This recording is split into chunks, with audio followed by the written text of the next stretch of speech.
불교가 발생되기 이전에 인도에서 오랜 시간 동안 내려왔던 여러 가지 사상들, 특히 이제 우파니샤드에 대한 이야기도 여러분들이 좀 기억을 하고 계시고, 그래서 이 인도는 오래전부터, 지금도 마찬가지입니다. 베다라고 하는 성전이 인도인들이 생각하는 최고의 성전으로 생각을 해요.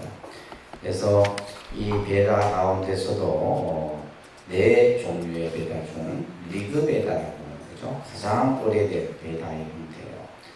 그래서 간혹 보면 이제 초기 경전에서는 이 베다와 유사한 그런 내용들이 많이 보여집니다. 쉽게 얘기해서 부처님도 뭐예요? 이 사베다를 다 보셨다는 거예요. 이 인도의 고대 이런 어떤 성전들을 다 보셨지 않겠어요? 그죠? 그래서 우리가 이 말하는 윤회라든지 업이라든지 어떤 전생에 대한 이런 이야기들이 전부 이런 데 영향을 다 받은 거죠.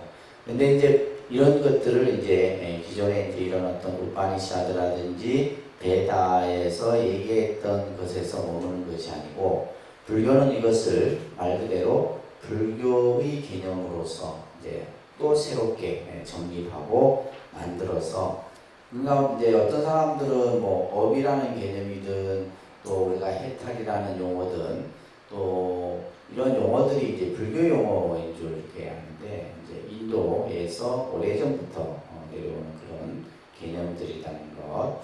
그 다음에 이제 부처님께서는 이제 뿐만이 아니라 우파니샤드에서 얘기하는 아트만의 개념, 그 다음에 브라만의 개념. 근데 이제 이런 부분들은 이제 불교가 어떻게 해요? 반대적 시각을 갖죠, 그죠? 그래서 우파니샤드 시대 때는 아트만이 이제 최고의 어떤 자적 존재로서 인도인들은 생각하는데, 불교는 뭐예요? 실체가 없다라고 하는 우화설을 제기를 하죠, 그죠?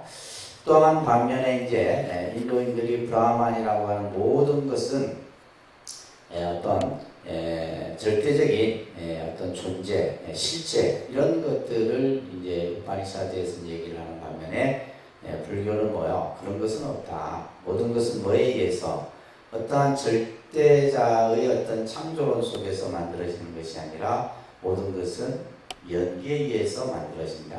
이런 개념들이, 그래서 때로는 그 인도 고대의 사상을 그대로 쓰기도 하지만은 때로는 뭐요? 반대적 입장을 갖는다. 지금 제가 얘기했던 요 개념 정도만 여러분들이 머릿속에서 조금 생각을 하셔야 됩니다. 그리고 부처님께서는 당시 출가를 하고 나서 이제 그죠? 당시의 어떤 사상가, 정신적 지도자, 종교 지도자로 불려지는 육사 외도의 6사람의, 당시 이제 이분들은 보통의 어떤 세력을 가진 사람들이 아니었어요.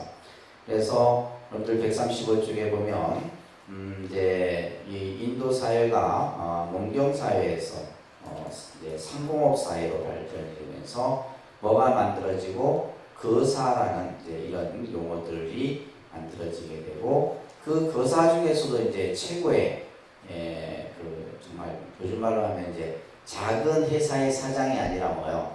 큰 그룹의 회장처럼 이제 불려지는 이름을 그 당시에는 장자라고 했겠다. 그죠? 요런 것들은 어떤 시대적 상황에서 만들어진 용어 개념이에요. 그러면서 이제 또 당시에는 여러 이제 사상가들이 출연하게 되는데, 그러한 사상가들을 뭐라 불렀다? 시라마나라고 하는 사문이라 이렇게 불러집니다. 사문.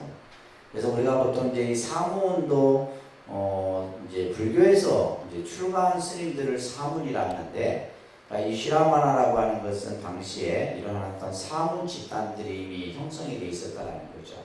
이들도 때로는 뭐 보면 고행도 하고 명상도 하고 어떤 선중에서 해탈을 이루기도 하고, 그러면서 이제 특히 불교는 뭐예요? 이런 어떤 여러 가지 수행의 개념들을 사과의 형태로서, 그래서 우리가 사다함, 수다원, 아나함, 아라함 이런 이제 개념들이 이제 초기 초기 불교에서는 선정을 통해서 그런 것들이 체제를 만들게 되는 이런 것들도 여러분들이 이런 이해를 하시면서 당시에 이제 여섯 아지타 게사캄바라라든지 산자야 빌라디푸타 또 마칼리 코살라 라나카사파 바쿠타카차야나 니간타나나부타. 자, 이들이 주장했던 것은 각자의 이제 혼자 막 떠들고 다녔던 것이 아니라 보다 큰 이들의 가르침을 따르는 무리들이 있었다라는 거. 특히 산자야 같은 경우는 이제 나중에 사리불과 목걸려는 산자의 제자였다가 나중에 부처님 제자가 되는 이런 것들도 우리가 전체 이제 불교를 여러분들이 이해를 하는 데서 꼭 가지셔야 됩니다.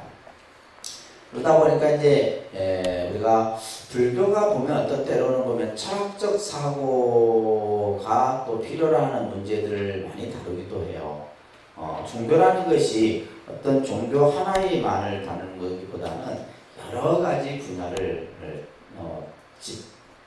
집합된 그런 모습에서 나타나게 되는데, 그러다 보니까 이제 우리가 어떤 인생에 대해서, 자기 자아에 대해서, 또 어떤 신에 대해서, 존재에 대해서, 이런 것에 대해서 이제 사람들이 많은 사유들을 하고 하는데, 그런 측면에서 오늘은 이제 141쪽에 보게 되면 형이상학에 대한 불교적 입장이라는 내용을 가지고 아주 이 부분을 여러분들이 잘 이해를 해야지 불교를 좀 이해하는데 많이 도움이 됩니다.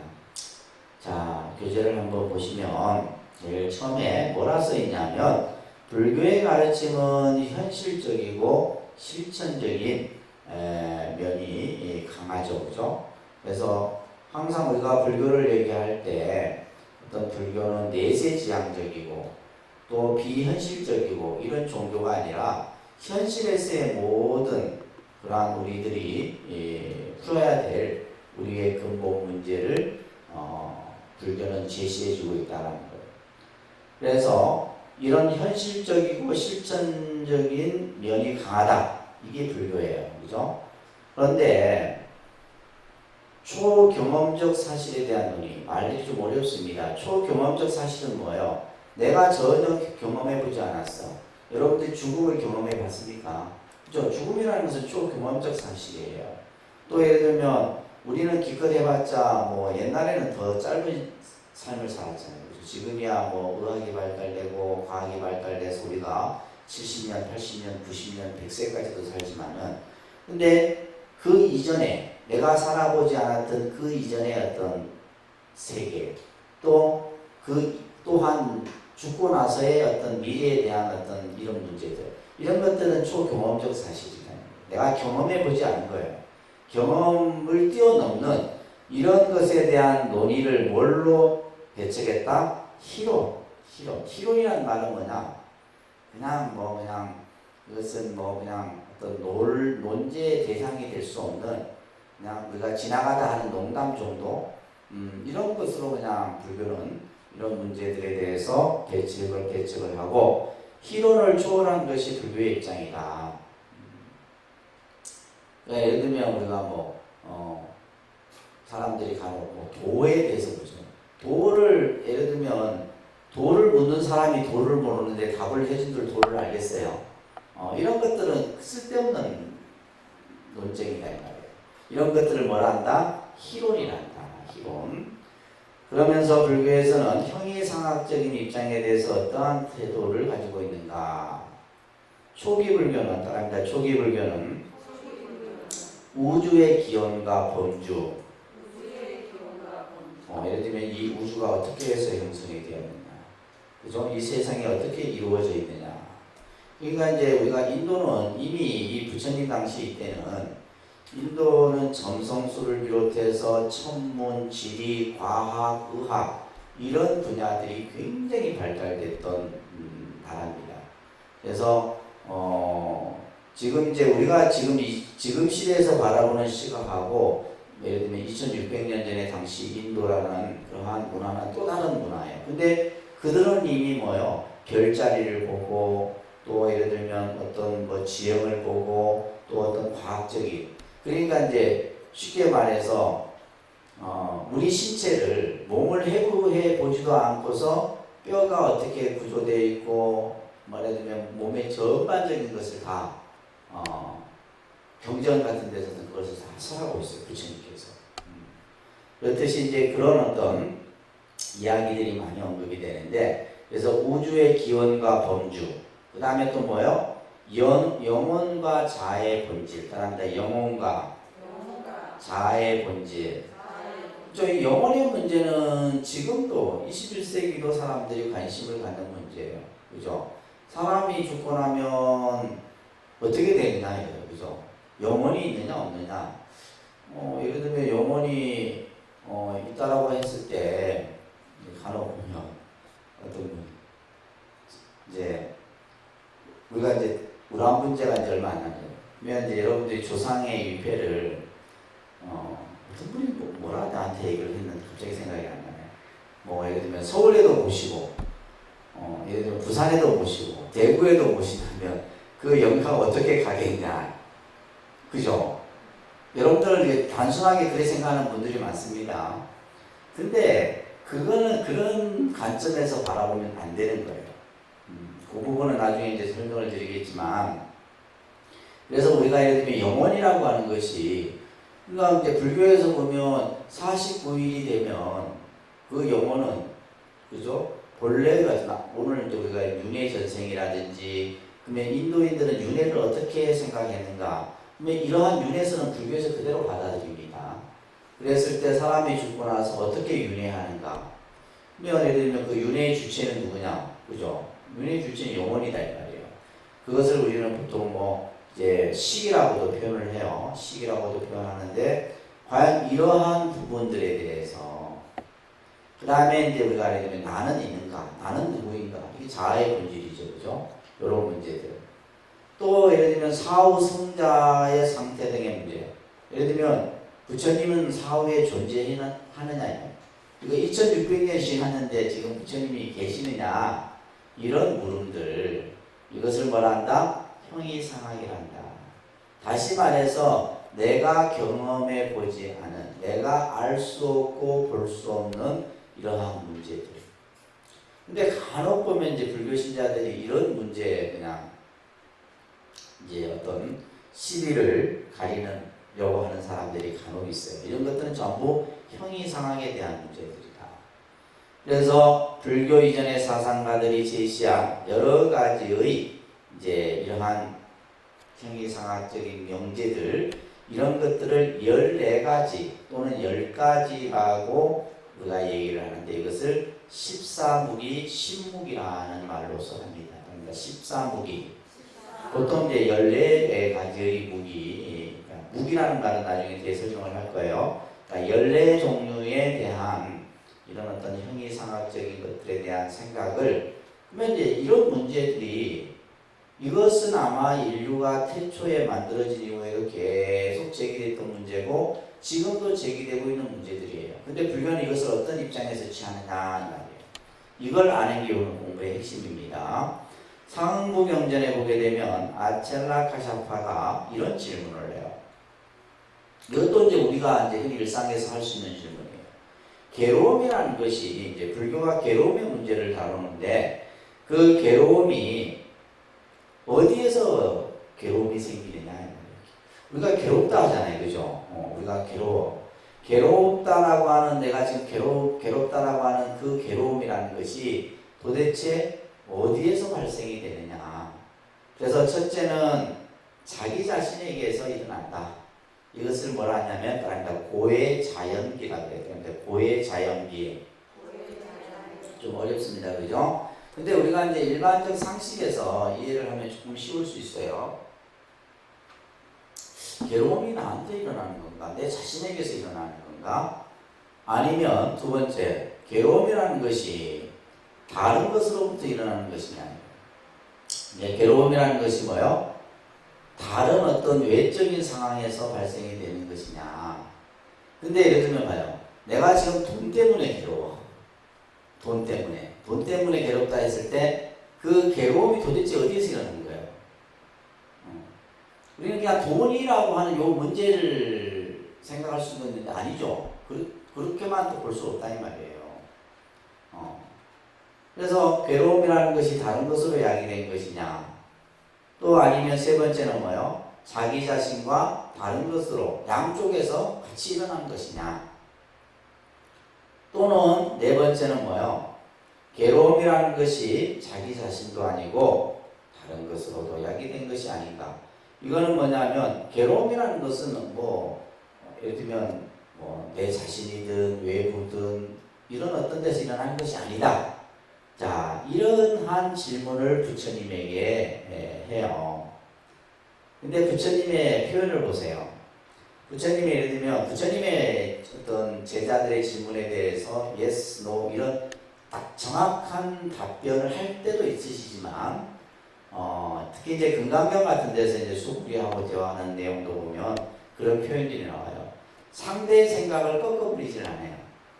상대의 생각, 상대가 가지고 있는 생각을 예를 들면 딱 꺾는 그런 표현을 쓰지 않고 이제 쉽게 말해서 우리가 이제 여기 상담에서 쓰여지는 이런 언어적 표현들이죠. 그래서 부처님도 보면 그렇지 않다. 이건 완전 부정이잖아요, 그죠? 예를 들면 자기 자신에서 일어난 것도 아니고 다른 것에서 일어난 것도 아니고 자기 자신과 다른 것에 일어난 것도 아니고 또 아무 것에서 의해서 일어난 것이 아니고 이것에 대해서 그렇지 않다 이렇게 하지 않고 뭐라 표현해요? 그렇게 말하지 말라. 이 대답이 아주 의미심장한 거예요. 그렇게 말하지 말라. 괴로움이 자기 자신에서 일어났다고도 말하지 말고 외부로부터 일어났다고도 말하지 말고 자기 자신과 외부로부터 일어났다고도 말하지 말고 아니라고도 말하지 말라. 그렇게 말하지 말라. 왜 그렇게 부처님께서 말씀하셨냐면, 자, 자기 자신에게 일어났다라고 한다면 이것은 뭐냐? 괴로움이라는 것이 내 안에서부터 일어났다는 것은 뭐요? 괴로움이라는 것이 내 안에 항상 있다라고 생각하는 거예요. 이거는 뭐냐면 상주론이 뭐냐면 항상 머물고 있다 이런 거예요. 괴로움이라는 것이 내 안에서부터 나로부터 생겼다면 괴로움은 뭐예요? 괴로움이라는 것을 내가 계속 가지고 있는 거예요. 그래서 이 부분에 대해서 이제 부처님께서는 그렇게 생각하지 마라, 그렇게 말하지 말라 이렇게. 근데 교재 보시면 이 이론은 우파니샤드 사상가들이 주장한 연기설이에요. 우파니샤드에서는 자아를 부정하고 비실체론적 입장을 채택한 유물론자들은 인간, 의지 혹은 인간 책임의 연기적 효과 역시 부정하는 극단적에 치우쳤거든요.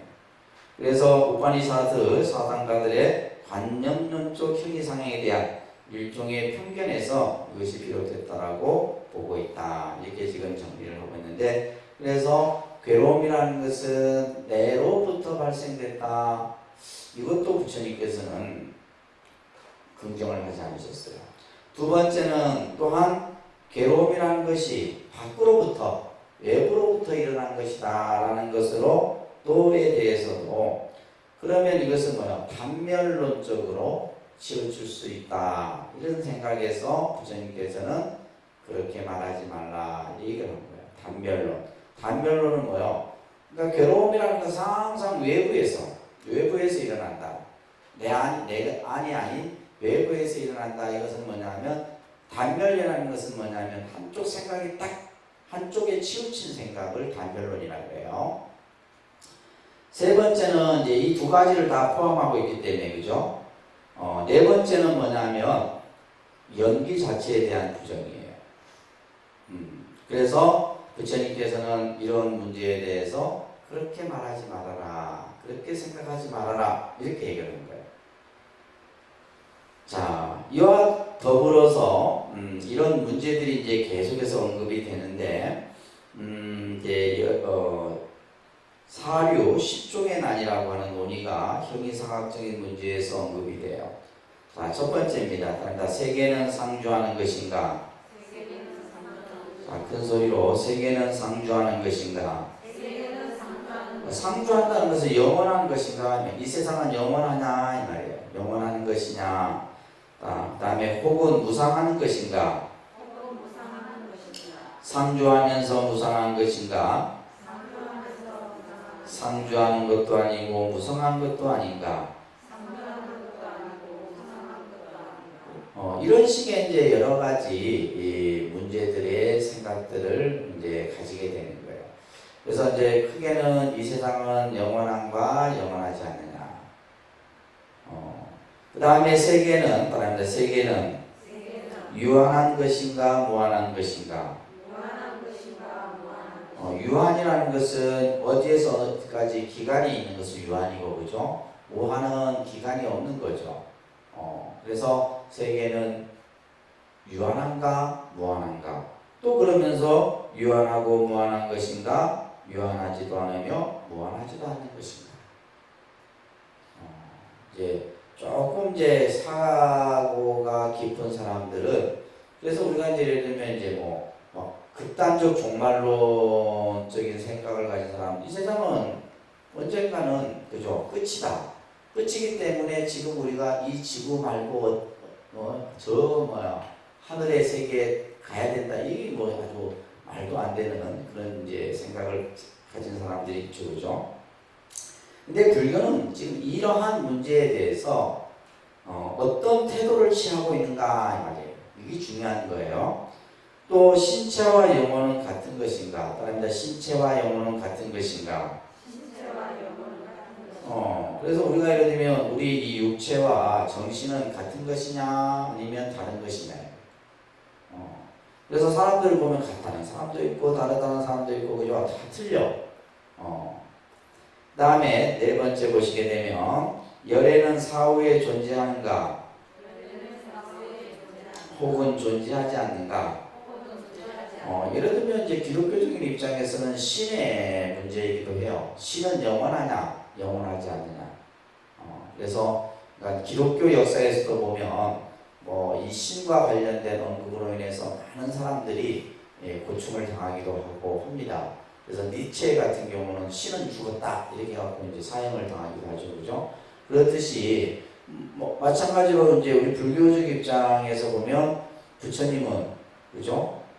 예를 들면 2600년 전에 열반하셨는데 지금도 존재하고 있느냐 안 하고 있느냐, 이런 문제는 다 가질 수 있는 생각들이에요, 그죠? 존재하는 것 또한 존재하고 또한 존재하지 않는가? 존재하는 것도 아니고 존재하지 않는 것도 아닌가? 아주 그냥 그죠? 한쪽을 이렇게 번갈아 가면서 긍정과 부정을 하는 표현들이 나오는데, 자, 여기서 중요한 것은 이러한 문제에 대해서 부처님께서는 뭘 했다? 답을 하지 않았다. 대답을 하지 않은 거예요. 이게 중요한 겁니다. 이 대답을 하지 않은 이 설법을 무기설법이라고 해요. 무슨 설법?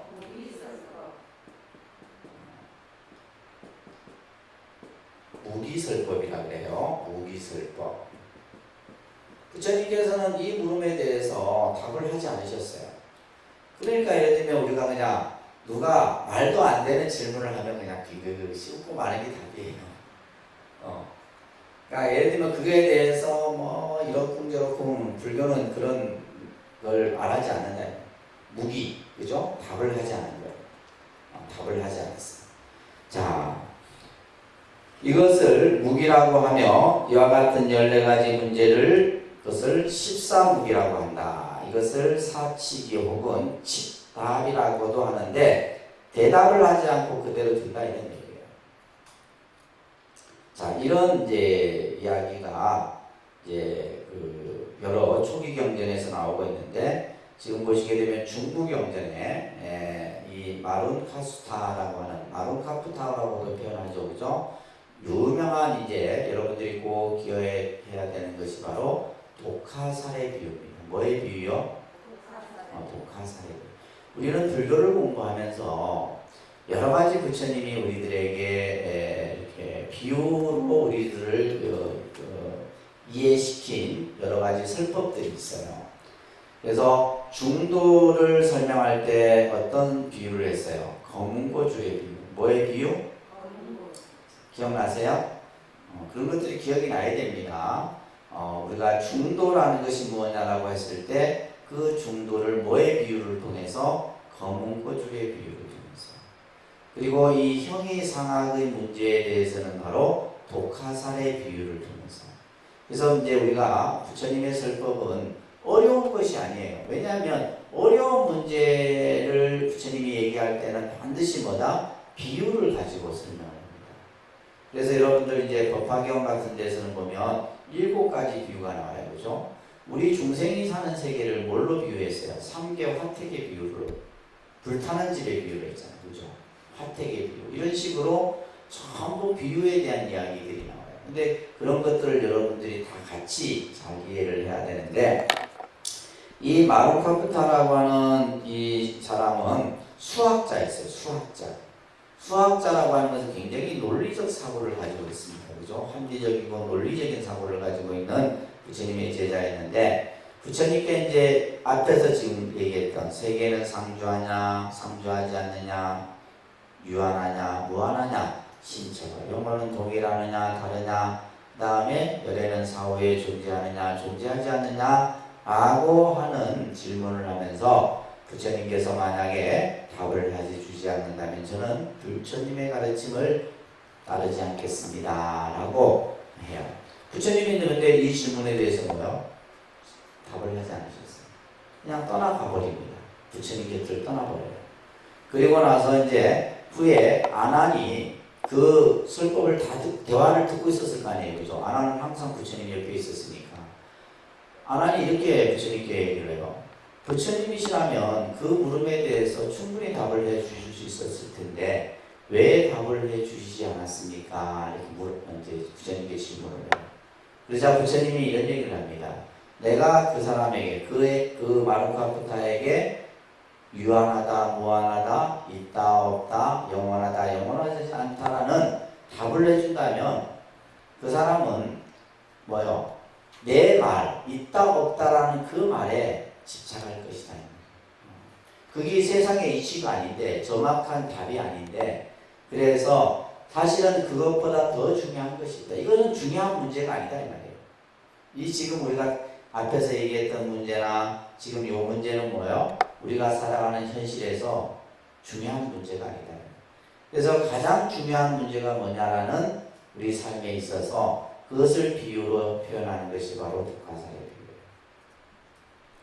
자, 같이 이 경전입니다. 경전에 나온 내용을 그대로 수록하고 있어요. 중구경전. 오늘 소리내서 같이 읽어드렸습니다. 어떤 사람이부터, 자 시작. 어떤 사람이 독이 많이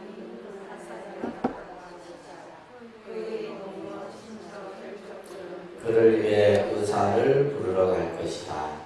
그러나 그가 나를 쏜 사람이 왕족인가 바라물인가 서민인가 노예인가를 알지 못하는 한 이 화살을 뽑지 않을 것이다 라고 하였다고 치자. 또 그가 나를 쏜 사람이 키가 큰가 작은가 혹은 중간인가를 알지 못하는 한 이 화살을 뽑지 않을 것이다 고 하였다고 치자. 또 그가 색인가 황색인가 혹은 금색인가를 알지 못하는 한 이 화살을 뽑지 않을 것이다 고 하였다고 치자.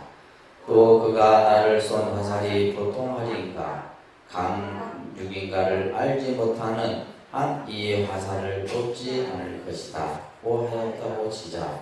그러면서 쭉 이제 설명들이 이어지는 거예요. 그러면서 마룬카프타여 이 사람은 그것을 알지도 못하고 곧바로 죽어버릴 것이다. 마룬카프타여 이처럼 만약 어떤 사람이 세존이 나를 위해 세계는 상주하는 것이다 혹은 무상한 것이다 라거나 열애는 사후에 존재하는 것도 아니고 존재하지 않는 것도 아니라고 설하지 않는 한 나는 세존 밑에서 수행하지 않을 것이다 라고 하였다고 치자. 그럴 때 마룬카프타여 열애는 그것을 설하지 않기 때문에 이윽고 그 사람은 죽어버리고 말 것이다. 마룬카프타여 세계는 상주하는 것이다라는 견해가 있을 때 청정한 수행을 실천할 것이라고 하는 것은 올바르지 않다. 나름 가끗하여 세계는 상주하는 것이다라는 견해가 있을 때나 세계는 무상한 것이다라는 견해가 있을 때에도 생존이 있고 늙음이 있으며 죽음이 있고 고통, 슬픔, 근심, 번뇌가 있다.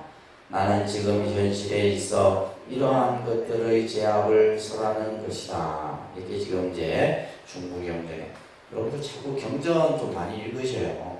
경전들 도서관에 가면 초기 경전들 많습니다. 그래서 좀 읽고 좀 해야지. 언제 공부를 하려고 부처님 경전들을 안 읽어. 아마 지금 읽는 게 그냥 수업 때 몇 구절 적혀 있는 요거 정도 읽는 거지, 그죠? 그래서 읽으면서 우리가 이제 이것을 한 번 읽어서는 이해가 안 되죠, 그죠? 자꾸 읽고 도대체 부처님의 답은, 부처님이 우리들에게 하신 말씀이 과연 무엇인가? 자, 여기에서 지금 이제 이 독가살의 비유는 너무나 유명한 비유예요. 그래서 어떤 사람이 길을 가다가 누군가가 쏜 화살을 맞아 쓰러집니다. 근데 그 화살이 독가살이에요. 근데 이 화살을 맞은 사람이 뭐예요? 지금 우리가 앞에서 경문을 읽은 것처럼 주위 사람들이 달려와서 이제 독화살을 그죠 빨리 빼서 독을 빨리 뽑아내고 그죠 더 이상 독이 퍼지지 않도록 하는 것이 급선무죠. 그래 안 그래요? 상식적으로. 그런데 지금 이 사람은 뭐예요? 화살을 쏜 사람이 누군지, 신분이 무언지, 뭐 예를 들면 뭐 검은지, 흰지, 또 재료가 뭔지 그걸 알기 전에는 뽑지 말아 한다면 어떻게 돼요? 어떻게 돼요? 죽음한단 말이에요. 뭐가 더 중요한 거예요? 지금 화살을 맞았으니까 지금 당장 촉을 뽑아서 독을 뽑아내고 독이 퍼지지 않도록 해서 살리는 것이 더 중요하잖아요. 그러면서 지금 이제 그 뒤쪽에서 언급하고 있는 것처럼 사람들이 부처님이 예를 들면 세계는 상주한다 라고 해주신다면 저는 열심히 수행할 겁니다. 부처님은 사후에도 영원할 것입니다 라고 얘기한다면 내가 더 열심히 정진하겠습니다 라고 하는 것도 옳지 않다 이 말이에요. 왜냐하면 가장 중요한 것은 세계가 영원하든 영원하지 않든 열애가 사후에 존재하든 존재하지 않든 지금 우리에게 닥친 현실은 뭐가 있어요? 생존이 있고 늙고 죽음, 고통, 근심, 슬픔, 그죠? 이런 번뇌. 지금 이거는 뭐냐면 현실적인 문제예요. 무슨 문제? 아까 형이상학이라고 하는 것은 내가 경험해 보지 못하는 것에 대한 논의잖아요. 내가 인지하지 못하는 것들에 대한 부분이에요. 예를 들면 세계가 영원한지 안 한지 내가 어찌 알아요? 그것이 영원한들 나에게 뭘 해준다 이거예요. 부처님이 사후에 존재하든 존재하지 않든 나에게 뭐 예를 들면 존재한다고 해서 나에게 도움이 되고 존재하지 않는다 해서 도움이 안 되고 그게 지금 중요한 것이 아니라 뭐가 중요하다? 지금 우리 중생의 현실, 지금 내가 독화살을 맞아서 이 독을 빨리 빼고 이것을 치유하는 것이 급한 것이지 우리 중생의 현실이 뭐예요? 이 괴로움의 문제다. 뭐의 문제? 괴로움, 고통의 문제다. 이걸 제거하는. 그래서 나는 이것만을 설하지 뭐 예를 들면 세계는 유한하다, 무한하다, 열애는 상주한다, 신체는 신자와 영혼은 동일하다, 뭐 사후의 영혼은 존재, 이런 얘기는 할 필요가 없다. 예를 들면 뭐 이제 한편으로는 유한은 될 수 있겠죠. 뭐 이제 순간 유한은 될 수 있겠지. 그래 부처님께서 예를 들면 사후의 영혼은 근데 이제 지금 이 경전에서만 이런 이제 표현들을 지금 형이상학에 대한 문제를 얘기하고 있는데 초기 경전에 보게 되면 아까도 얘기했죠. 이제 윤회와 관련된 이 윤회에 대한 그 말씀들이 초기 경전에서 굉장히 언급이 돼요. 이 윤회와 관련된 것이 뭐냐면 재생이에요. 재생에 대한 설법이에요. 재생이라는 말은 다시 태어난다 이런 얘기예요. 다시 태어나요. 그래서 저도 이제 초기 경전들을 조금 본 시간이 있었는데 그 초기 경전에 보면 그래서 가장 우리가 현실에서의 가장 큰 괴로움이 뭐예요? 죽음입니다. 죽음. 사의 문제. 그래서 우리가 이 죽음에 대해서 그래서 이제 부처님의 제가 제자들이 죽음에 임박을 해요. 죽음에 임박해서 부처님을 아마 그 당시는 부처님을 임종을 하는 그 제자 집에 부처님이 직접 가셨던 것 같아요. 그래서 요즘 말로 하면 뭐요? 임종을 지켜봐 주신 거예요. 그 경전들이 그 내용들이 쭉 나옵니다. 그러니까 경전의 스토리를 보면 그런 내용들이에요.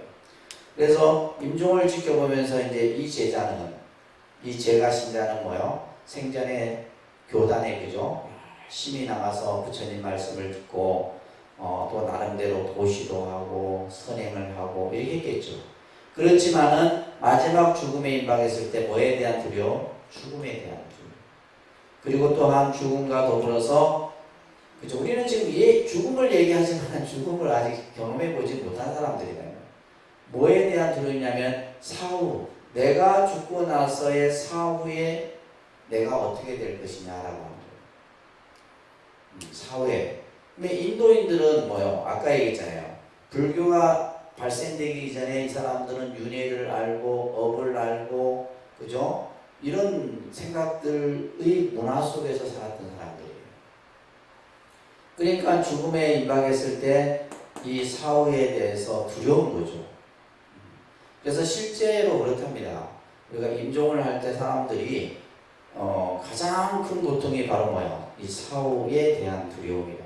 사후에 대한. 내가 죽고 나서 어떻게 될 건가에 대한 두려움.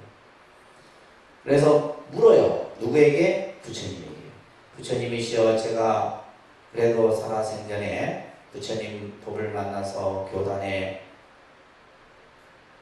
여러 가지 선행을 하고 했는데 제가 죽고 나면 어떻게 되겠습니까? 물어요. 그러면 부처님이 너는 살아생전에 이러이러이러한 했으므로 너는 다음 생에 어떻게 된다? 천상의 하늘나라 어느 천상의 뭐 도리천이 됐든 도소천이 됐든 그 천상에 태어날 것이다. 천상에 태어난다는 말을 듣고 이 임종 죽음에 이제 그 맞이했던 그 제자는 많이 눈을 큽니다. 이런 내용들이 경전에 보면 초기 경전에 보면 많은 아함 경전에 보면 이런 내용들이 거의 어마어마하게 나와요. 어마어마하게 나와요. 그래서 우리에게 있어서 가장 괴로움의 문제가 바로 이 죽음에 대한 문제입니다. 그죠? 죽음의 문제. 자, 그래서 붓다가 우리들에게 제시하고자 했던 것은 뭐냐면 인간 존재에 항상 우리를 따라다니는 뭐의 문제? 늙음과 병과 죽음의 문제예요. 이것을 현실의 괴로움이라. 뭐의 괴로움? 그러니까 괴로움이 많지만은 그 괴로움 중에서도 가장 본질적인 괴로움이에요. 이것을 우리는 그냥 생로병사다. 뭐라 한다고요? 아직 실감을 못하고 있어서 언제는 근데 이게 무슨 내가 뭐 내일이 될지도 모르고 모레가 될지도 모르고 1년 후가 될지 아무도 모릅니다. 언제 이 가장 큰 이 죽음이라는 것이 내 앞에 닥쳐올지. 그래서 그걸 뭐 대비하고 사는 사람 여러분들 그냥 보험 정도나 들어가지 대비할 게 뭐 있어요. 그러니까 부처님 공부를 열심히 하라는 거예요. 그 죽음 앞에서도 내가 당당해질 수 있는 것은 부처님 공부밖에 없어요. 두려움이 없다는 거예요. 죽음에 대한 두려움이 없어지는 거예요. 그래서 그 괴로움의 제압은 어떻게 돼요? 10년 후나 하지. 내가 좀 더 나이 들어서 한가할 때 하지. 아니에요. 뭐요? 지금 즉시 해야 된다. 마치 뭐와 같이 독화살을 맞은 사람이 화살의 독을 바로 뽑아서 어떻게 해요? 독을 제압해야 되잖아요. 그렇듯이 지금 바로 하지 않으면 안 된다 이 말이에요. 이게 더 큰 문제인 것이지 세계가 상주하든 유한하든 영혼이 있든 없든 그게 중요한 게 아니다라는 겁니다. 그렇기 때문에 부처님은 세계가 상조하는 것인지 어떤지 따위의 형이사각적 논의에 대해서 대답하지 않았던 거예요. 여기 핵심입니다. 아셨죠? 우리는 항상 우리가 살아가는 현실적인 문제가 과연 뭐냐? 가장 본질적인 문제. 근데 여러분들은 이 현실적인 이 생사의 문제에 관심이 있는 게 아니고 뭐예요? 그냥 사는 데 있어서 경제 문제, 자식 문제, 뭐 이런 쓰잘데기 없는 문제, 쓰잘데기 없는 건 아니지만 그러니까 여러분들 입장에서는 그게 가장 본질적이라 생각해. 근데 예를 들면 뭐요? 내가 내일 죽고 나면 그게 필요 있어요, 없어요? 필요 없는 거예요. 아무 필요 없습니다. 근데 우리는 이제 좀 더 큰 부처님의 그 가르침을 보지 못하고 그러니까 여러분들이 뭐가 안 되는 거예요? 불교 공부가 안 되는 거예요. 그러면 스님들은 뭐냐면 수행을 하면서 본인이 가지고 있는 가장 근본이 바로 뭐예요? 생사로부터 벗어나는 이 생사 해탈의 문제를 가지고 공부를 하잖아. 근데 여러분들은 뭘 가지고 공부를 해? 어쨌든 간에 세상에 대한 집착을 가지고 더 잘 살려고 하고 더 많은 것을 가지려고 하고. 근데 괴로움이 없어지겠어요? 안 없어지겠어요? 괴로움이 없어지지 않았어요. 오히려 괴로움이 더 늘어나지. 괜히 못 가지면 그냥 가만히 앉아 계신 부처님만 탓하고. 네? 그러니까 우리가 불교를 좀 더 정확하게 여러분들이 볼 수 있는 안목이 필요한 겁니다. 그래서 불교의 교설이 제시하는 초점은 자, 이 말이 중요한 거예요. 그 밑에 줄을 딱 해서 그냥 기억을 딱 해두세요. 항상 뭐요? 우리 현실의 그 자체, 현실의 인간 그 자체에 눈을 돌려야 됩니다. 지금 내가 지금 처해 있는 이 상황을 바로 볼 줄 알아야 돼요. 이게 부처님 법이에요. 불법입니다.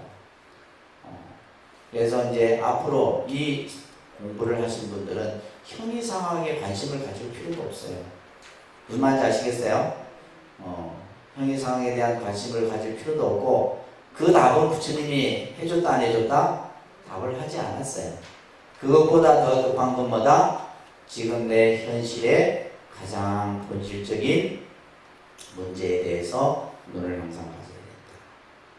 그래서 초기 경전에서는 현실에서 경험된 것. 그래서 부처님의 법은 현실에서 경험된 것이어야 돼요. 증명할 수 있어야 돼요.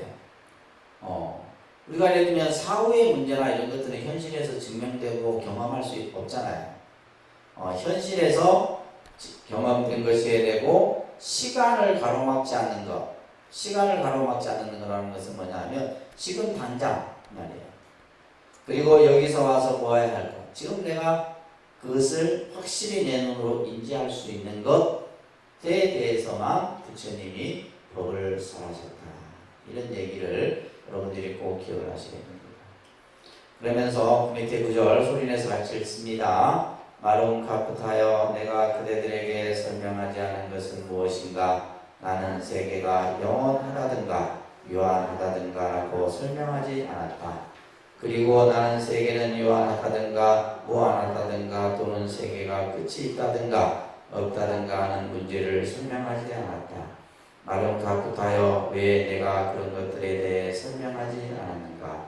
그것은 도리에 맞지 않으며 범행의 근본도 되지 않고 영리, 이탐, 멸진, 적정, 열반의 쓸모가 없기 때문이다. 그러므로 나는 그런 것들을 설명하지 않는 것이다. 그러면 마룬 카프타여 내가 그대들에게 설명했던 것은 무엇인가? 이것은 괴로움이다. 이것은 괴로움을 생기게 하는 원인이다. 그리고 이것은 괴로움이 멸진한 상태이다. 이것이 괴로움이 멸진에 이르는 방법이다라는 것을 설명했다. 우리가 경을 읽으면 지금 마치 내가 읽으면서도 부처님이 하시는 말씀 또 그 말씀을 제자가 따라서 또 묻는 대화가 이루어지잖아요. 그죠? 그러면 내가 이 경문을 읽으면서 내가 읽는 거지만 마치 누가 나에게 설해주는 거예요? 부처님이 나에게 설해주는 거예요. 그 맛을 여러분들이 몰라요. 그러니까 경을 안 봅니다. 근데 기독교인들은 그걸 알아요. 그래서 그 사람들은 오로지 뭐예요? 성경을 읽고 쓰고 외우고, 그게 그 사람들에게는 신앙이에요. 그러니까 믿음이 다를 수밖에 없지. 여러분들 따라가려야 못 따라갑니다. 절에 30년 40년 다니면 뭐하노? 부처님 경을 볼 줄 모르는데. 그러니까 우리가 그게 성경도 보면 전부 뭐예요? 예수님이 말씀하시기를, 하나님이 말씀하시면서 그 말이 결국 뭐예요? 하나님이 지금 나에게 해주는 말로 그 사람들은 받아들이는 거예요. 근데 우리는 보면 뭐 건강력이든 뭐든 그냥 뭐예요? 그냥 책 읽는 거예요. 그게 아니에요. 부처님께서 말씀하시기를, 부처님께서 말씀하셨다는 그 내용은 뭐예요? 지금 부처님이 나를 위해 살아고 있는 거예요. 그래서 좀 감정을 가져요. 감정을 좀. 아시겠어요? 그 생각이 들면 여러분들은 경을 하루에 안 볼 수가 없습니다. 늘 경을 펴놓고, 내가 경을 읽는다는 것은 부처님이 나에게 함께 하고 있다는 것을 느끼는 거예요. 경을 읽음으로써 부처님이 나와 함께 하고 있다는 시간을 느끼는 겁니다. 근데 우리 불자들은 안 돼. 그죠? 자, 그래서 부처님께서 이러한 14가지 문제에 대해서 설하지 않았다, 답을 하지 않았다. 자, 거기에서 중요한 말은 뭐예요? 도리에 맞지 않다, 이치에 맞지 않다, 이 말이에요. 또한 범행이라는 것은 청정행을 범행이라고 합니다. 청정행.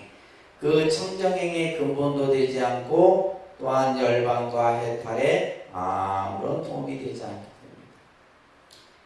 때문입니다. 염리나 이탐이나 열진이나 적정이나 열반은 다 같은 말입니다. 열반과 해탈에 아무런 도움이 되지 않다. 그렇기 때문에 나는 설명하지 않는다, 이 말이에요. 그러면 부처님이 우리들에게 항상 설했던 가르침은 뭐다? 이것은 괴로움이다. 이걸 우리는 이제 사성제라고 배웠어요. 그죠? 기억납니까? 합니다. 사성제. 이것은 괴로움이고, 괴로움의 원인이고, 괴로움을 없앤 상태고, 괴로움을 없애는 길을, 그죠? 이루는 방법, 이 사성제를 다음 시간에 이제 공부를 할 겁니다. 자, 이것을 나는 설명했다, 이렇게 하면서 불교가 형이상학에 대한 문제에 대해서 어떠한 태도를 취하는가라는 거 잘 기억하시기 바랍니다. 아셨죠? 잘 기억하시고, 자, 그 다음에 이제 5온 12처 18개라고 하는 이 개념을 여러분들이 기본 과정부터 들어도 정확하게 잘 이해를 못 하시는 분들이 많아요.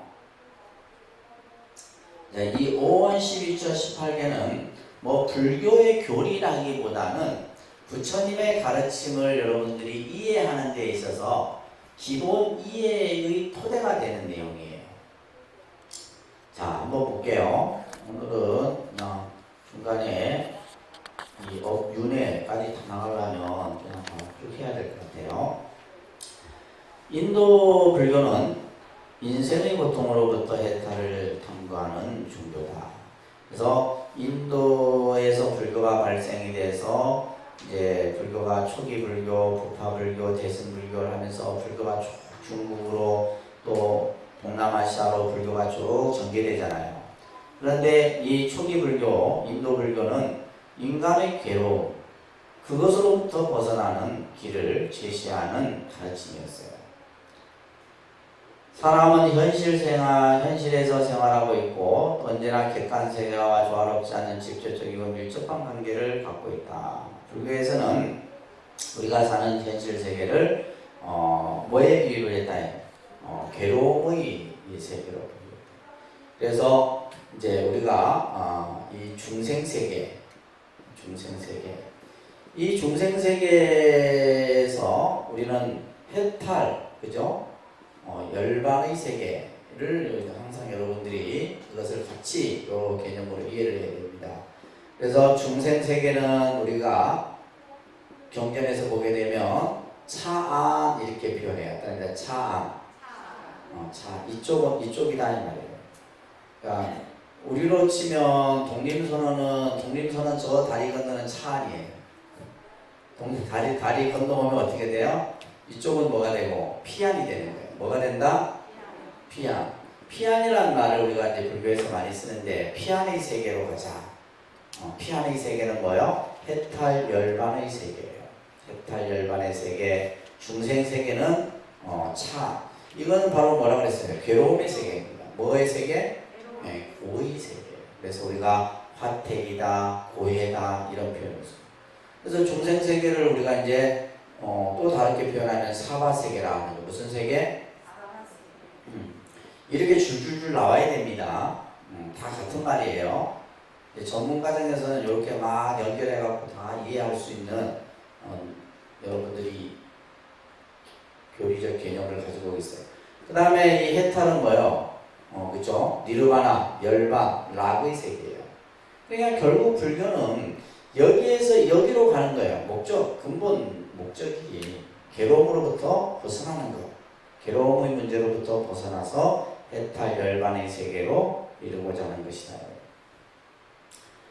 그래서 사람들에게 수행을 통해 성불하거나 고통에서 벗어날 것을 말하며 현실이 행복한 것이 아니라고. 그래서 부처님께서는 계속해서 너희들은 마치 불타는 집 속에 있는 거예요. 불이 타는지도 모르고. 그러니까 우리는 그냥 이게 좋은 거예요. 예를 들면 구더기들이 그냥 똥통을 자기 집처럼 좋아하는 것처럼 우리 중생들은 이 세계가 좋은 거예요. 여기서 벗어나면 그냥 안 되는 거예요. 그래서 불교는 필연적으로 현실의 세계를 어떤 측면에서는 그래서 너무 중생 세계를 불교는 괴로움의 세계다, 불타는 집이다, 이런 식으로 얘기하니까 이제 너무 부정적으로 불교는 이 현실을 바라보지 않느냐. 요렇게까지 얘기하는 것은 초기 불교예요. 근데 나중에 대승 불교에 오게 되면 이 둘이 하나예요. 하나. 현실과 해탈이 둘이 아니다. 교리적 개념이 그렇게 발전이 됩니다. 다시 말해서 중생을 떠나서 해탈 열반 그죠? 있을 수 없잖아요. 중생 세계 속에 부처님의 세계가 있는 거고 부처님의 세계 속에 중생이 있다. 요거는 이제 대승 사상에 와서 하는 얘기예요. 그러니까 초기 불교는 이렇게 중생 세계와 그죠? 해탈 열반의 세계를 구분해 놓고 있죠. 그리고 초기 대승 경전만 해도 차안과 피안을 구분해 놓고 있어요. 근데 나중에 이제 선이나 좀 더 와서는 이 둘을 그냥 동시에 같이 개념으로 지금 다시 말해서 그것을 이제 우리가 현실 정토라고 그랬는데 무슨 정토? 그러니까 정토 세계가 죽고 나서 가는 세계가 아니라 지금 우리가 사는 이 세계가 정토다. 이 세계가 부처님 세계다라고 얘기를 하는 거예요. 이 말은 다시 말해서 우리가 사는 세계가 고해지만은 이 괴로움을 우리가 스스로 벗어나 버리면 우리가 사는 이 세계가 부처님의 정토 세계가 바로 되는 것이다. 라고 하는 것들이 이제 우리가 이제 공부들을 해가면서 배울 수 있게 됩니다. 그래서 밑에 교시에 보시게 되면 이 세계가 어떻게 생겨나고 어떻게 구성되고 또 모든 이 세상의 모습이 본체는 어떻게 분석되고 또한 현상의 모습은 어떻게 설명되고 현상과 본체는 어떤 관계가 있고 또한 우리 마음과 만물은 어떤 그죠? 그래서 이제 이런 문제들을 다루기 때문에 불교를 뭐에 가깝다 하는 거예요? 철학적 사고에 가깝다 얘기를 하는 거예요. 그래서 이 문제를 불교에서는 다루고 있습니다.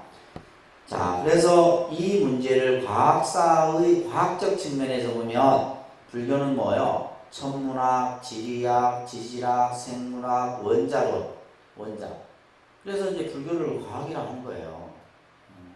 그래서 아인슈타인이 불교야말로 가장 합리적이고 과학적인 종교다 라고 말한 이유가 여기에 있는 거예요. 그러면 이런 개념들이 뭐 어떤 천문, 지리, 지질, 생물, 원자 이런 것들이 그러면 처음 어디에서 만들어져요? 인도의 고대 사상에서 베다라든지 우파니샤드라든지 이런 데서 이미 다 만들어졌던 거예요. 이것을 이제 부처님께서는 중생들에게 법을 설할 때 이런 것들을 현실에 맞게끔 설하신 거예요. 철학사 측면에서 보게 되면 우주론, 불교의 우주관이라든지 요소론, 구조론, 생성론, 본체론, 예를 들면 마음이 어떻게 해서 만들어지고 인간의 몸은 어떤 구조로 이루어져 있고 이런 것들. 그래서 불교야말로 모든 학문의 집합제라고 얘기하는 거예요. 불교 교학이. 그렇기 때문에 일반 사람들이 볼 때 불교가 어려운 거예요. 어려운 측면도 있습니다. 왜냐하면 너무 복합적인 내용들을 다 가지고 있고 또 그것을 하나하나 구분하고 또 설명하고 때로는 이것을 뭐요 그냥 하나로 뭉쳤다가 분리를 했다가 떼냈다가 막 그냥 막 여러 가지로 표현을 해야하기 때문에 불교가 어려운 것은 근데 그 어렵다는 것은 배우지 않았기 때문에 어려운 것이 배우고 나면 어렵지 않다. 그래서 이제 불교는 바로 이러한 여러 가지의 현상학적인 또 본체론적인 이런 문제들을 설명을 합니다. 그래서 우리가 이제 반야신경의 첫 구절이 이거잖아요, 그죠? 관자재보살이 깊은 반야바람 일달을 닦을 때 온이 다 고마움을 관찰하시고 모든 괴로움. 이게 이제 부처님의 21년 설법의 핵심이에요. 요 구절이. 우리가 그냥 간단하게 그냥 뭐 생각하는데 이 구절이 부처님이 21년 동안 반야경을 설하셨는데 그 반야경의 핵심 구절이 이거예요. 온이 공함을 비추어 보고 일체의 괴로움을 건너셨다. 이거예요. 이게 불교입니다. 아시겠어요? 이게 불교의 모든 의미가 이 안에 다 들어요. 온이 공함을 비추어 보고 일체의 괴로움을 건너셨다. 누가? 관자재보살이 깊은 반야바람 일달을 닦을 때 이 안에 다 들어가 있는 거예요. 아주 불교의 심오한 이치가 이 속에 다 담겨 있는 겁니다. 자, 그래서 여기서 지금 온이 공함을 비추어 봤다. 그러니까 이제 이 온이 도대체 뭐냐라는 것을 하나하나 이제 온이 가지고 있는 내용들을 하나하나 설명을. 근데 이거는 이제 인도의 고대 사상에서부터 이런 개념들이 다 설명이 되어진다 그랬어요. 그죠? 자, 초기 불교의 이론의 중심은 인생의 현상을 분석한다. 인생의 현상, 우리가 살아가는 모습을 분석하고 있다. 도대체 사람이 뭘로 이루어져 있느냐, 뭘로 구성이 되어 있느냐. 또 그러면서 우리가 결국 뭐야? 생로병사라고 하는 거죠. 생로병사라고 하는 것이 인생의 주기잖아요. 우리가 한 생의 주기가 생로병사잖아요. 누구나 이 생로병사를 겪는데 이런 것들을 전부 분석을 하게 되는데, 그래서 불교에서는 모든 현상, 따라합니다. 모든 현상, 존재, 이것을 이제 우리는 뭐라고 하냐면 일체 법이다라고 얘기를 하는 거예요. 따라합니다. 뭐라 한다고요? 일체법, 이게 일체법. 그 다음에 이것을 일체라는 말을 모든 제자를 써서 제법 이렇게 얘기하는 거예요. 근데 제법, 제법. 그래서 이 법이라는 글자가 중요한 개념이에요. 그래서 모든 것, 일체 모든 것을 다 불교에서는 이제 이것을 여기서의 법은 현상이에요. 현상. 현상은 나타난 모습이에요. 현상의 뜻은 뭐다? 내 눈에 보이는 것은 다 현상이에요. 그 내 눈에 보이는 모든 것들이 전부 일체 법이다 이런 얘기예요. 모든 존재. 이것을 오온이라, 이 일체법을 뭐라 한다? 오온이라. 그러니까 오온이라 이렇게 이제 생각합니다. 그래서 지금 온이 공하다다. 온이 공하다. 이 온이 공하다라는 것은 온도 알아야 되고 공의 개념도 알아야 되는 거죠. 그죠? 반야신경을 우리가 공부했을 때 온이 공함을 비춰봤다. 그러면 도대체 일체의 모든 현상을 온으로 5가지의 사인으로 이루어져 있는 건데, 자, 여기에서 온은 집합, 모임을 의미합니다. 그래서 온은 중생의 몸을 이루고 있는 여러 가지 집합의 뜻이다. 우리 이 몸은 뭘로 이루어져 있다? 뭘로 이루어져 있다고요? 온으로 이루어져 있어요. 우리 몸은 뭘로 이루어져 있다? 온으로 이루어져 있다. 색수상행식으로 이루어져 있다. 자, 자방경 요 구절 중요한 구절입니다. 소리내서 같이 한번 읽어볼게요. 눈으로 색을 보면 무엇인가를 보는 마음이 생긴다. 자, 큰 소리로 눈으로 색을 보면 무엇인가를 보는 마음이 생긴다. 이렇게 보는 마음이 있을 때 무엇인가가 보이면 그것에 대하여 느낌이 일어나고 생각이 일어나고 그것을 가지고 어떻게 하려는 생각이 일어난다. 이것이 수상행식이다. 보는 눈과 이들 4가지 수상행식을 사람이라 하면서 이들 오온에서 사람이란 생각을 하여 내가 눈으로 색을 보고 내가 귀로 소리를 듣고 이렇게 하면서 쭉 설해지는 내용을 요약합니다. 이 구절을 잘 생각을 해보셔야 돼요. 여기에서 이제 눈이라는 것은 우리가 눈, 안, 그죠? 이것은 이제 눈이 보는 게 아닙니다. 눈은 볼 수 있는 기능을 가지고 있는 게 눈이에요. 그래서 우리가 이제 예를 들면 뭐 안과에 가게 되면 여기 이 눈은 뭘로 시신경, 수정, 제, 각막 뭐 이런 식으로 뭐 이루어졌을 거 아니에요, 그죠? 눈이. 그러니까 눈은 볼 수 있는 것을. 그래서 예를 들면 뭐 눈에 뭐가 이제 끼게 되면 이제 좀 백내장이라 그럴까요? 나이가 이제 들면 이제 사물이 흐릿하게 보이잖아요. 그러니까 그런 눈의 기능상의 문제인 거죠. 기능상의 문제인데, 근데 눈을 통해서 우리는 뭘 봐요? 우리가 이 눈을 통해서 뭘 봐요? 색은 뭐냐면 물질이에요, 물질. 눈을 통해서 색을 보는데, 그러면 내가 예를 들면 눈으로 컵을 보는 거예요. 이거는 색을 보는 겁니다. 근데 우리는 이걸 보고 이제 뭘 해요? 아, 참 좋다. 그죠? 이쁘다. 아, 저 사야 되겠다. 이런 생각이 일어나야 안 일어나요? 이거는 뭐냐면 이제 그러니까 눈이 하는 게 아니라 뭐예요? 정신적 영역에서 하는 거예요. 눈은 그냥 보는 건데 보고 나서 이것이 좋은지 싫은지 뭐 이쁘게 만들어졌는지 분별하는 것은 바로 뭐예요? 정신에서 하는 거예요. 지금 그 얘기를 하는 겁니다. 무엇인가를 보는 마음이 생겨. 이거를 뭐냐 쉽게 말하면 안식이라는 거예요. 안식. 눈으로 보는데 눈으로 인식하는 거예요. 근데 나중에 이제 이것을 좋다 싫다 사야 되겠다 말아야 되겠다 하는 것은 또 달라요. 이거는 저 안식 육식을 통틀어서 제 몇 식에서 이루어지냐면 7식에서 이루어지는 거예요. 좋다 싫다 이런 것들은.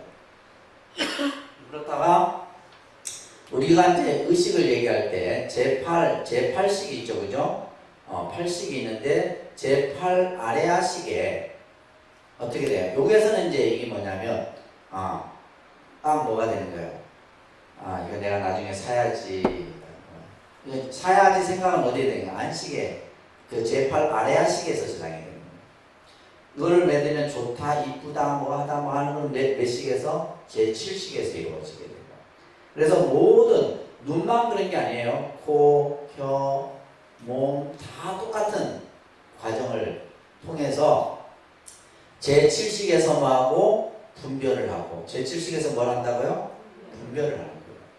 여러분들이 좋고 싫고 하는 것을 분별하는 것은 제7식에서 하는 겁니다. 그리고 나서 그 좋고 싫은 것이 쫙 저장되는 것은 몇 식? 제8 아레아식에서 저장이 되는 거예요. 사람도 마찬가지입니다. 눈으로 사람을 보고 물건을 보든 뭐 하든 전부 똑같아요. 음식을 먹든 뭐 하든 냄새를 맡든 뭐 하든 다 똑같아요.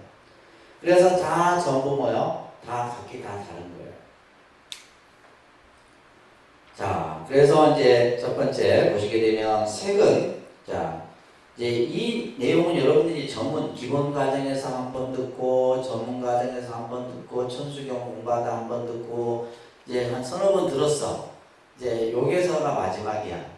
요거 듣고 나면 다음에는 이런 설명 없어요. 이제 경전할 때는 이걸 이렇게 자세하게 설명 안 드립니다. 이제 다 알다 하는 가정하에 막 그냥 막 세수상행식, 안이비설신이 막 나가는 겁니다. 색이란 뭐라고요? 물질적 감각이에요. 따릅니다. 물질. 네, 물질적 감각의 존재로서 우리 몸으로 봤을 때는 이제 신체를 색이라고 해요. 색, 루파로 존재인데, 그래서 우리가 보통 색은 뭐다? 물질이다. 이게 다 기억을 해두셔야 돼요. 우리 몸으로 쳤을 때는 뭐에 해당되고, 신체, 육체에 해당되는 것이 색이에요. 그래서 세고는 일체 4대 조색으로 이루어져 있다. 그래서 그러면 이 물질은 네 가지 요소로서 설명을 하는 거예요. 네 가지 요소. 따라합니다. 지수합풍. 그래서 우리 몸뚱아리는 지수합풍으로 이루어져 있다. 이건 기본 상식이에요. 우리 몸은 뭘로 이루어져 있다? 지수합풍. 그래서 4대가 나중에 우리가 죽음이라는 것은 4대가 본래 돌아가는 거예요. 4대가 원래 왔던 자리로 돌아가는 것이 바로 죽음이에요. 죽음. 그러면 그게 이제 돌아갔다가 또 다시 또 만들어지고 그것이 나중에 이제 뭐예요? 윤회설과 연관되어서 설명되어지는 겁니다. 그래서 우리 이 신체는 지수합풍 4대로 이루어져 있다. 그래서 이것을 색이라고 해요. 그 다음에 수상행식은 뭐냐? 정신이에요. 수상행식은 뭐라고요? 정신적. 그래서 우리가 육체와 정신, 우리 이제 인간의 몸을 그냥 육체와 정신으로 얘기했을 때 색은 육체에 해당되고, 그죠? 색은 육체에 해당되고, 수상행식은 뭐에 해당되고? 정신에 해당된다. 색, 수상, 행식, 이렇게 이제, 색은 이것은 이제 물질이면서 우리의 뭐에 해당되고 신체에 해당되고 그 다음에 수상행식은 이거는 뭐예요? 정신. 이거는 우리의 뭐에 해당되고 마음에 해당되는 거예요. 뭐에 해당된다? 마음에 해당되는 거예요. 이렇게 딱 정리해서 이해를 하셔야 됩니다. 자, 수상행식이 참 중요해요.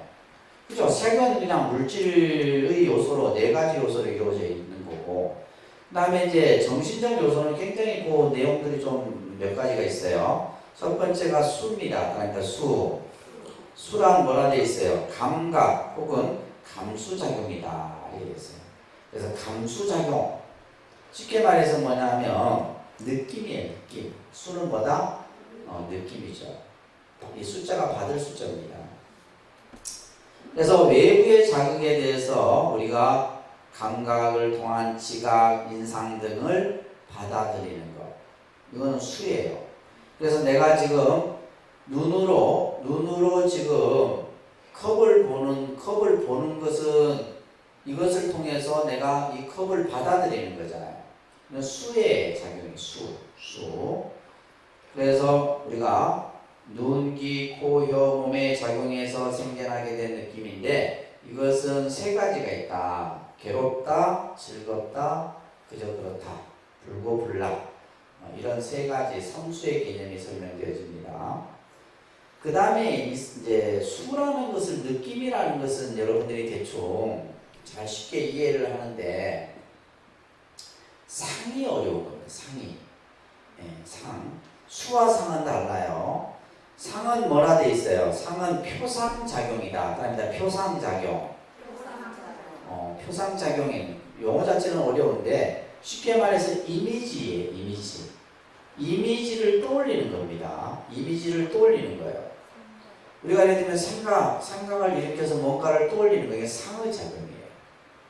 상의작용인데, 자, 느껴서 받아들이는 것을 여러 가지 형태로 마음속에 떠올려 표상하고 개념화하는 것을 뭐라 한다? 상이라 한다.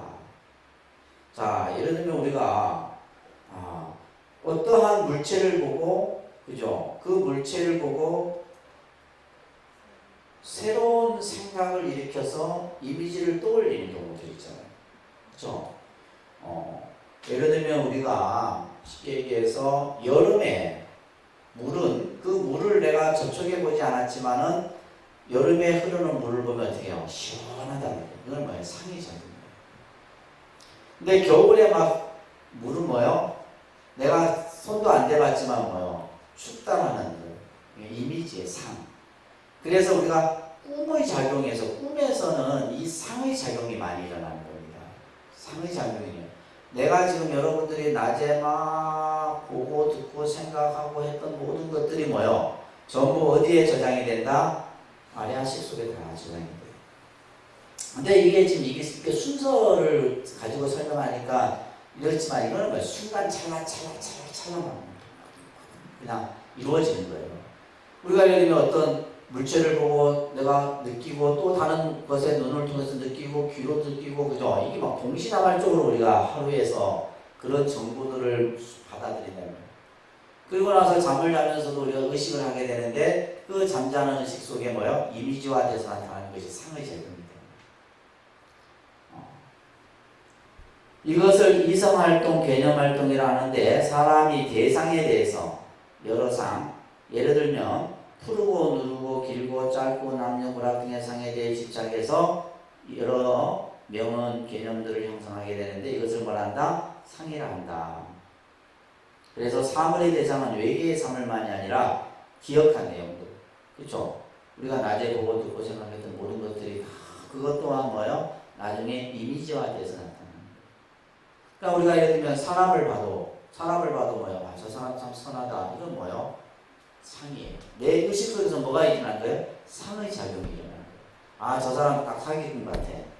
그건 상의 작용이에요. 근데 이것이 이제 이렇게 설명을 드리니까 하나 다른 거지만 이거는 뭐 순간순간 생각 속에서 정신 영역에서 일어나는 겁니다. 이해되셨어요? 상, 수, 상. 그 다음에 행이에요.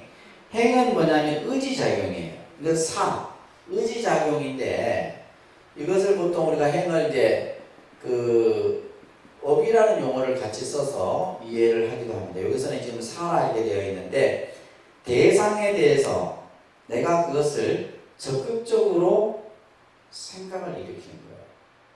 생각을 일으키는 겁니다. 그래서 이것은 잠재적인 형성력, 이게 업이라는 개념이에요. 잠재적인 형성력을 나타내는 것이 바로 힘이에요. 그래서 우리가 예를 들면 내가 지금 이걸 보다가 갑자기 내가 이 컵으로 생각이 옮기는 순간 이거는 뭐 행의 작용이 이루어진 거예요. 아시겠죠? 이해되세요? 내가 지금 이걸 생각하다가 갑자기 또 다른 생각이 탁 일어나. 이건 뭐예요? 행의 작용이 일어나서 만들어진 거예요. 이것을 조작, 심리활동, 의지활동이라고 해요. 내가 지금 이걸 보고 있다가 다른 것을 닦고, 이건 뭐 행의 작용이 나타납니다. 그 다음에 이제 마지막 이 식이 이제 중요한 개념이죠. 식, 그죠? 이 식은 뭐냐? 분별을 뜻합니다. 분별.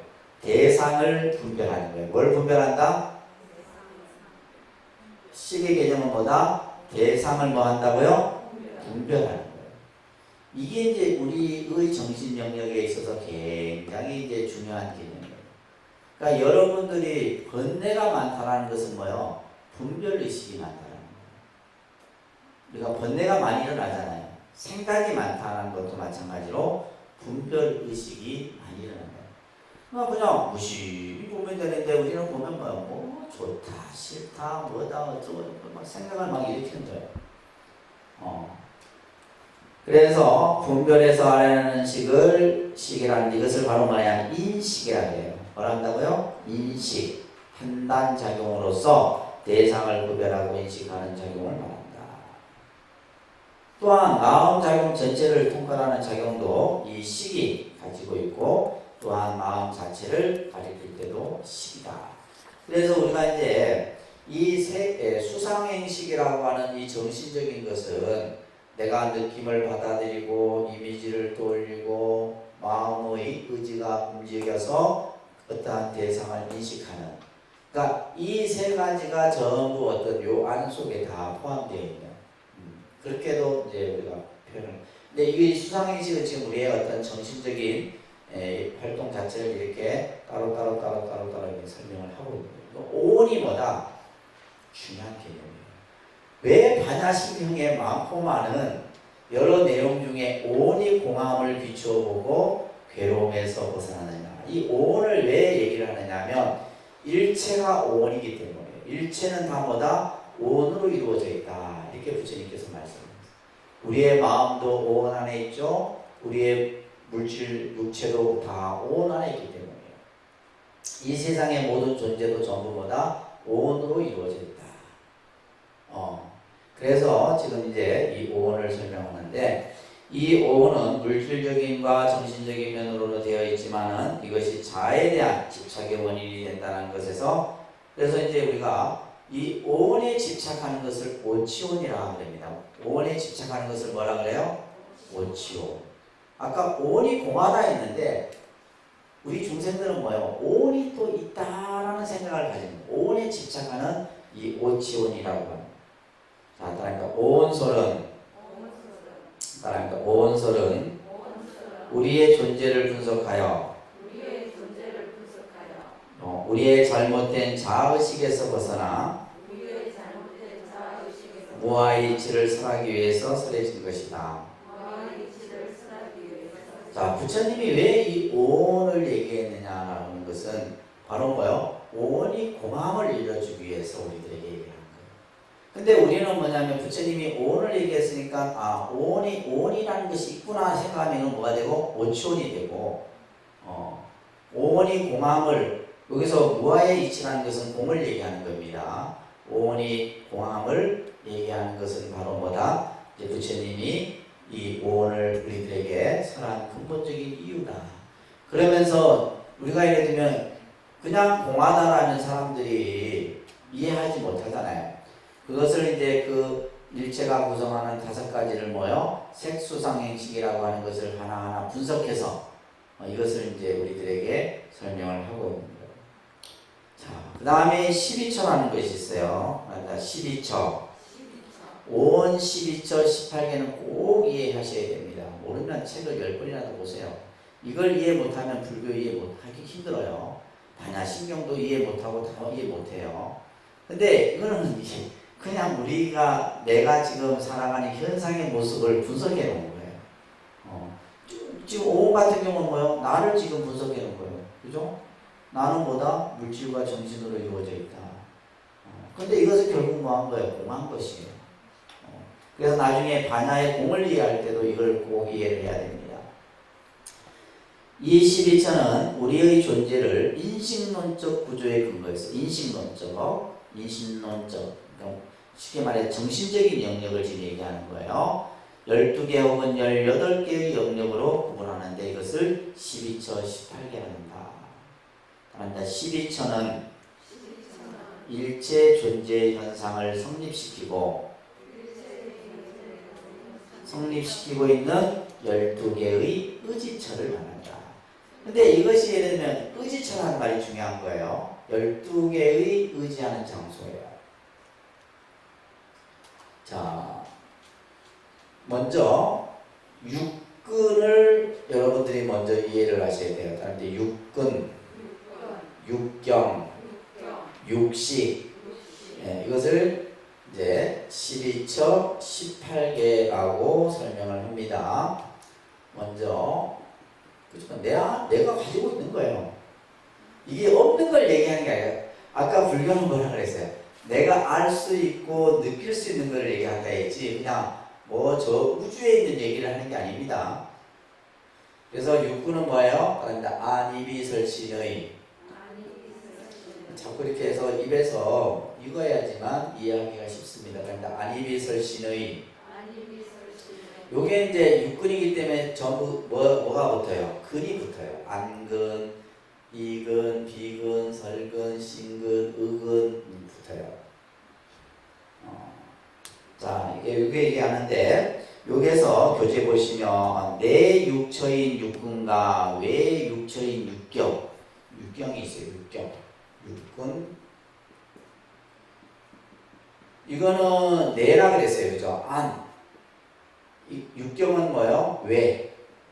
내 안과 바깥에. 그러니까 이 육경은 뭐냐면, 자 먼저 큰 제목부터 말합니다. 색성향 미촉법. 영어 발음도 아닌데 잘 안 된다, 그죠? 말합니다. 색성향 미촉법.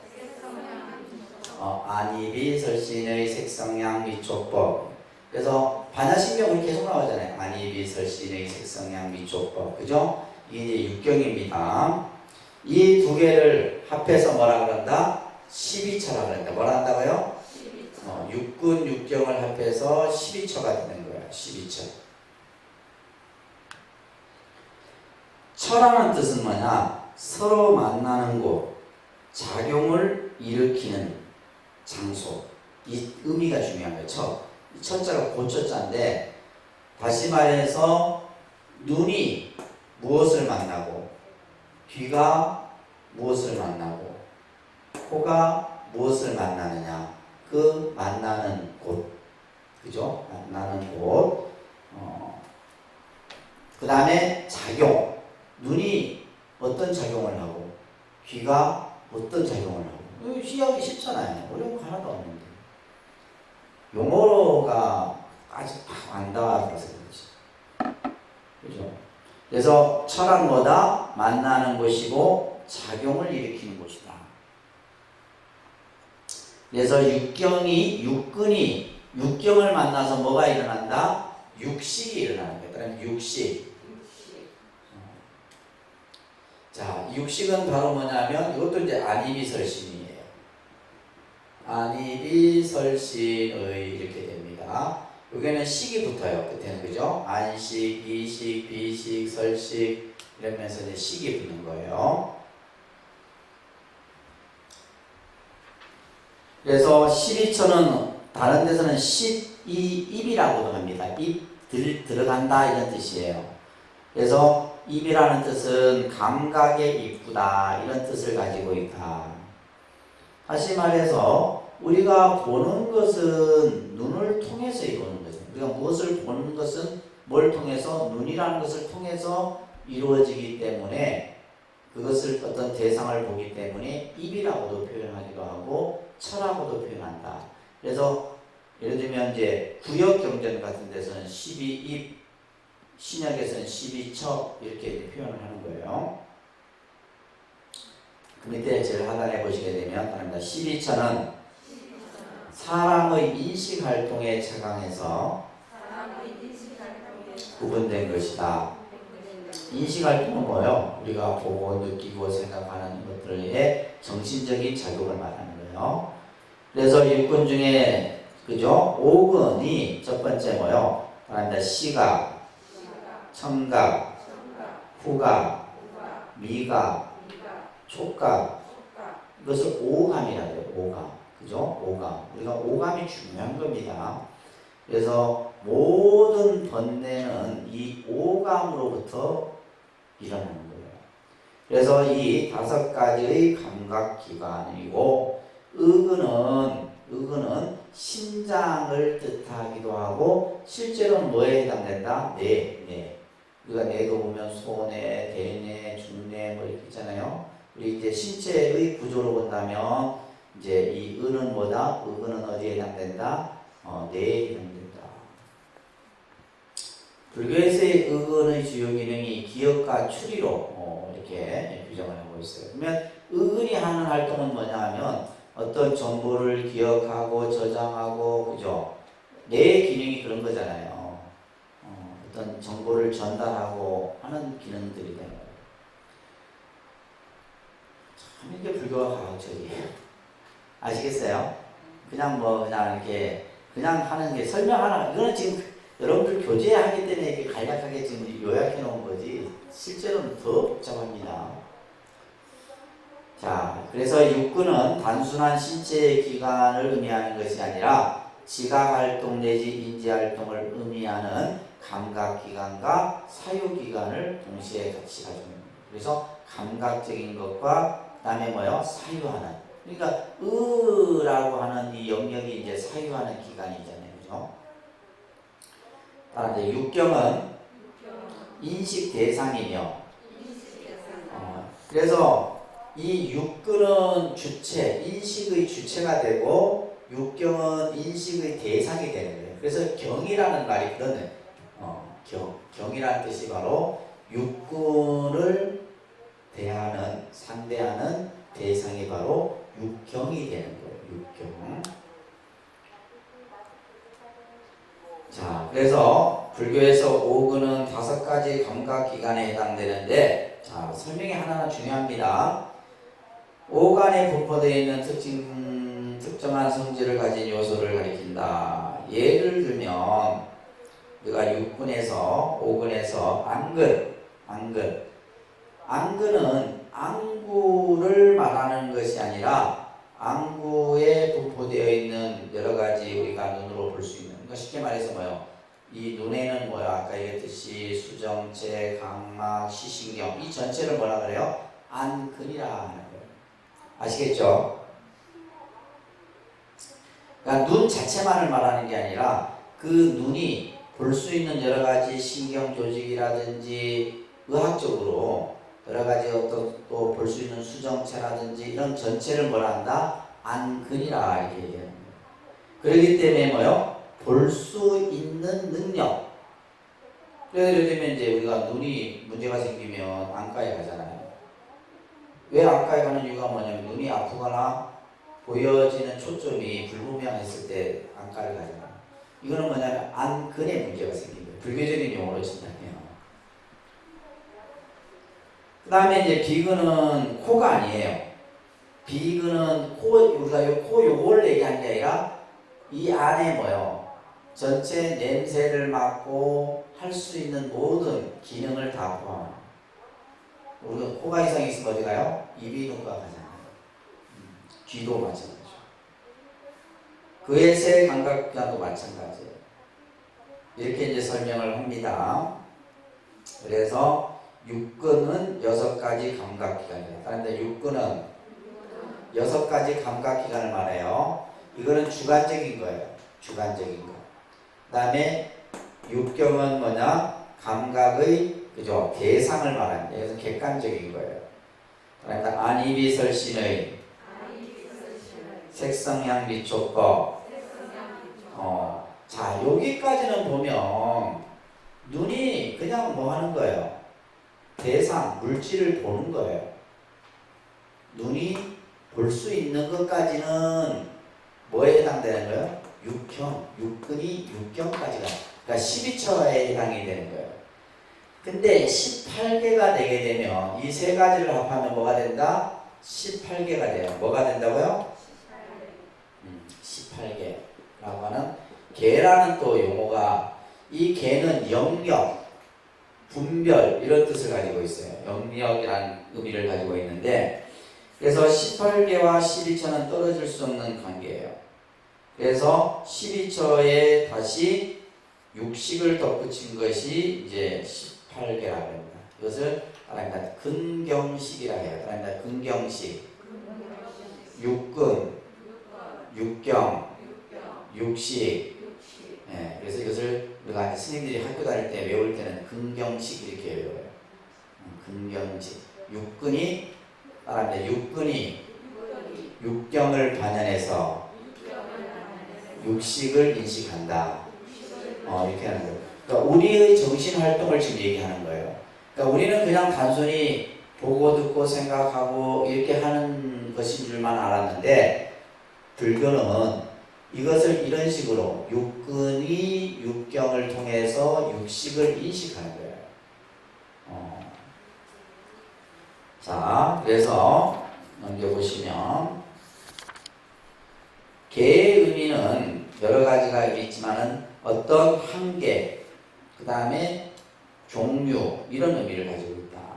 그래서 18가지가 서로 각각 다르지만은 뭐예요? 각각의 어떤 범위를 가지고 있다는 뜻에서 이 뜻을 또 뭐 종자 요소라는 18가지 요소라는 뜻으로도 설명을 하고 있다.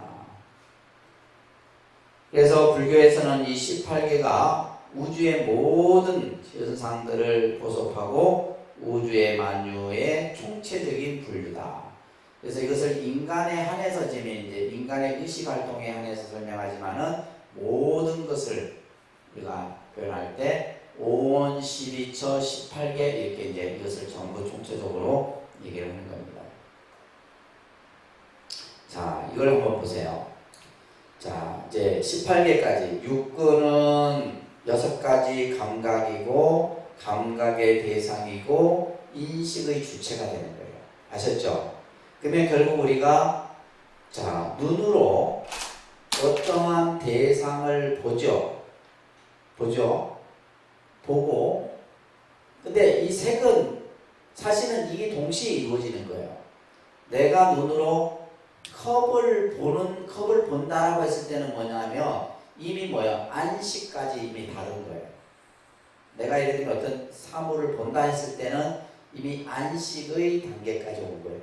왜? 보는 능력은 안식이 하는 거니까. 근데 이 눈이 색깔을 분별한다거나 좋고 싫음을 분별하는 것은 안식이 하는 게 아닙니다. 아셨죠? 아까 뭐가 있다고 그랬어요? 제7식이 있고 제8 아레아식이 있다고 그랬어요. 그냥 눈이 그냥 보는 것까지예요. 보는 것까지예요. 이게 뭐냐? 눈이 안근이 안경을 반연해서 안식이 이루어지는 거예요. 보는 거. 그러면 귀가 뭐예요? 소리를 듣는 거예요.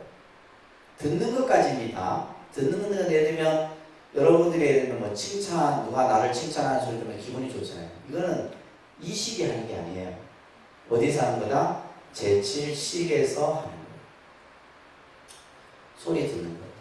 그렇죠? 이제 소리, 귀도 점점점 이제 이 이근이 시간이 지나면서 노쇠화하게 되면 청력이 떨어지잖아요. 그 다음에 비, 코가 냄새를 맡는 거예요. 향은 뭐냐면 그 냄새 자체를 향이라 하는 거고, 냄새를 맡을 수 있는 것은 뭐가 하는 거예요? 비식이에요, 비식. 이해되세요? 근데 예를 들면 냄새를 맡고 냄새가 좋다, 냄새가 나쁘다, 이거는 뭐예요? 아직까지 그 단계는 아니에요. 아직 여러분들 이제 나중에 6식, 그러니까 7식, 8식을 배워야 됩니다. 그 다음에 혀가, 그죠? 설식. 혀가 음식에 대인 거예요. 혀가 음식에 대인 거. 내가 밥을 떠서 입에 넣은 것은 설식이에요. 그러니까 우리가 혀의 감각이 없어지면 맛을 감각을 느껴요, 못 느껴요? 못 느끼잖아요. 우리 혀는 뭐냐면 짠맛, 신맛, 단맛, 쓴맛 느낄 수 있게 돼 있거든요. 근데 이제 우리가 뭐 몸이 피곤하거나 할 때는 혀의 감각이 둔해지게 되면 못 느껴요. 근데 아무튼 설근이 그죠?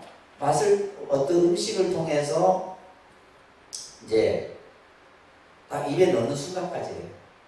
근데 맛있다 맛없다는 여기서 하는 게 아니고 어디서 한다? 제7식 말라식에서 하는 거예요. 이런 식으로 이제 그래서 우리가 육근이 뭐해서 육경을 반영하여 육식이 일어난다. 이것을 18개 그래서 이제 5원, 12처, 18개라고 하는 우리의 정신적인 영역. 나중에 이제 뭐 제7식이라든지 제8식 이런 부분들은 추후에 보도록 하겠습니다.